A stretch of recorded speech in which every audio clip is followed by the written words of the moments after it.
धुरंधर movie बुरी तरह से पिट गई। मेकर्स हुए अपने मकसद में नाकाम। मारूफ भारतीय फिल्म पर हुई लानतों की बरसात। सवाल ये नहीं है कि मूवी हिट हुई या फ्लॉप, सवाल ये है कि किस किस की इमेज को नुकसान पहुंचाया गया। ये सीन सिर्फ एंटरटेनमेंट के लिए नहीं लिखे गए, इनका मकसद कुछ और है। अगर आपको लगता है कि मूवी सिर्फ टाइम पास होती हैं तो एंड तक ज़रूर देखिए। अक्षय खन्ना की ये मूवी बॉक्स ऑफिस पर हिट हो चुकी है, लेकिन क्या आपने नोटिस किया कि इस मूवी में पाकिस्तान को किस नज़र से दिखाया गया है? क्या वाकई में भारत अपने मकसद में कामयाब हुआ या नहीं? क्या भारत पाकिस्तान को बदनाम कर सका या नहीं? ये सिर्फ एक सीन या एक डायलॉग नहीं है, ये एक पैटर्न है। और आज की वीडियो में हम फैक्ट्स के साथ देखेंगे कि क्या वाकई पाकिस्तान को बदनाम करने की कोशिश की गई है या फिर ये सब एक कोइंसिडेंस है। इस पॉइंट पर आकर आपको डिसाइड करेंगे कि ये सब जानबूझकर किया गया है या नहीं। अस्सलाम वालेकुम नाजरीन, मैं हूँ पवा की चुड़ैल और आप देख रहे हैं मेरा यूट्यूब चैनल। फिल्म का ट्रेलर रिलीज हुआ तो यूट्यूब कमेंट्स से भरा हुआ था कि बहुत कमाल की फिल्म आ रही है, और ट्रेलर भी ऐसा बाकमाल लग रहा था कि शायद बॉलीवुड से कुछ अच्छा साबित हो गया है। लेकिन भारत की तरफ से कराची और लियारी गैंगवार के हकीकी किरदार पर बनाई गई फिल्म से ये तो वाज़ेह ही था कि इसमें पाकिस्तान को मनफी दिखाया गया होगा। लेकिन ट्रेलर से मुझे पहली दफ़ा ऐसा एहसास हुआ कि शायद इस बार ये फिल्म पाकिस्तान पर कुछ रिसर्च करने के बाद बनी है, जो कि मैं हमेशा से चाहती थी कि अब बॉलीवुड ये सुरमा तावीज़ और रुमाल से निकल कर भी कोई मुसलमान खुसूसन पाकिस्तानी शख्स दिखा दे। लेकिन अफसोस कि ये बॉलीवुड हस्बे रिवायत रिसर्च के बगैर ही खुद साख्ता मुसलमान और मुसलमान घराने पेश करने पर ही लगा रहा। दर हकीकत अगर इस फिल्म ने किसी को लाइमलाइट दिलाई है तो वो है अक्षय खन्ना। अक्षय खन्ना ने social media, main stream media को घेर लिया है।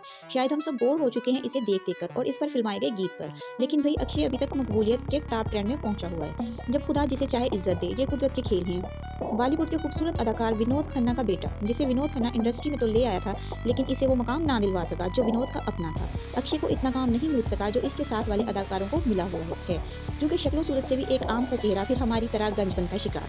काम ना मिलने की वजह से डिप्रेशन और अज़वाजी ज़िंदगी के बगैर तन्हा रहने को पसंद करना। मेरा नहीं ख्याल की तारीख में अब से पहले किसी सियासतदान, अदाकार या किसी भी शोबे से ताल्लुक़ रखने वाले को इतनी मकबूलियत मिली हो, इनकी तरह किसी को कॉपी किया गया हो। ये वर्ल्ड वाइड हिट जा रहा है भाई। गोरों की बनी वीडियोस देखें, अरब की वीडियोस चल रही हैं, इस स्टाइल में ड्रेस ट्रेंड बना हुआ है। शायद फिल्म मेकर ने भी यही सोचा होगा कि संजू बाबा और रणवीर सिंह की मौजूदगी में ये हिट हो जाएगा। अल्लाह जिसे चाहे इज्जत दे, मुकाम मर्तबा दिला सकता है। कहते हैं कि सबका एक दिन अच्छा वक्त आ जाता है अगर वो सब्र से लाइन में लगा रहे। और बेशर्मों, बेवकूफ़ों, अगर तुमने एक झूठ को सिर्फ दिखाना ही है तो ऐसे तो दिखाओ कि दूसरा बंदा यकीन करे।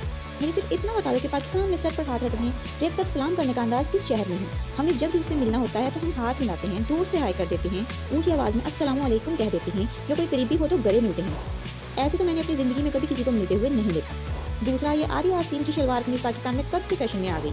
और लियारी में डांस क्लब भी है। ये हमसे ज़्यादा इंडिया वाले बेहतर जाते हैं भाई। जलसा क्या पीपल पार्टी का, लेकिन इसमें दिला तीर बजा। लियारी के मुंतखब करदा नुमाइंदे का पूरे कराची पर राज कैसे होगा? मतलब ठीक है, आपने फिल्म बनाई थी रणवीर सिंह पर, लेकिन हिट अक्षय खन्ना हो गया। और बेशर्मो, थोड़ी रिसर्च तो कर लेते। मान लेते हैं आपका प्रोपेगेंडा पूरा हो गया, आपने अपना मकसद पा लिया, इस फिल्म के जरिए से भी कमा लिया, लेकिन रिसर्च नामी चिड़िया के अगर पर फड़फड़ा लेते तो शायद सरदार अब्दुल रहमान उर्फ डकैत से ज़्यादा आप अपने छोटे इंडियन एजेंट को हिट कर पाते। अफसोस है कि आप कमा खा भी पाकिस्तान के नाम पर रही। अभी तुमने सिर्फ एक पाकिस्तानी गैंगस्टर के कैरेक्टर पर फिल्म बनाई तो इंडियन लड़कियां इसको देखकर दांतों में उंगलियां दाब रही हैं। तो सोचो, सूरत मिर्जा अगर तुम्हारी लड़कियों ने देख लिया होता तो वो नीला थोथा चाट चाट कर मर जाती। खैर, मेरे पास तो एक ख़जाना है जिसमें जो कि इंडिया की शान में कसीदों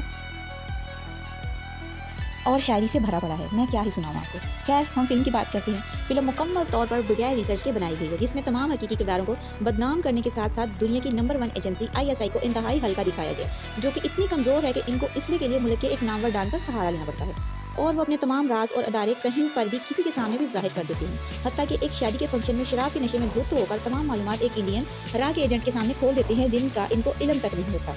अजीब और मज़े की बात ये है कि ISI को नीचा दिखाते दिखाते खुद की नाकामियाँ और बेवकूफ़ियाँ भी नहीं छुपा सके कि इनके एजेंट की तरफ से तमाम मालूमात दिए जाने के बावजूद भी सिर्फ एक तारीख के आगे पीछे होने पर पार्लियामेंट जैसे हसास इलाके में हमला करवा बैठे। ये तो वही सीन हुआ कि हाउसफुल में रितेश देशमुख कहता है कि इस वक्त हम भारत के सबसे महफूज मुकाम पर खड़े हैं, और इसके कहते ही वहाँ पर धमाका हो जाता है। बंदा पूछे कि तमाम मालूमात होने पर भी राह हमला ना रुकवा सकी, इतनी भी कमी इंटेलिजेंस।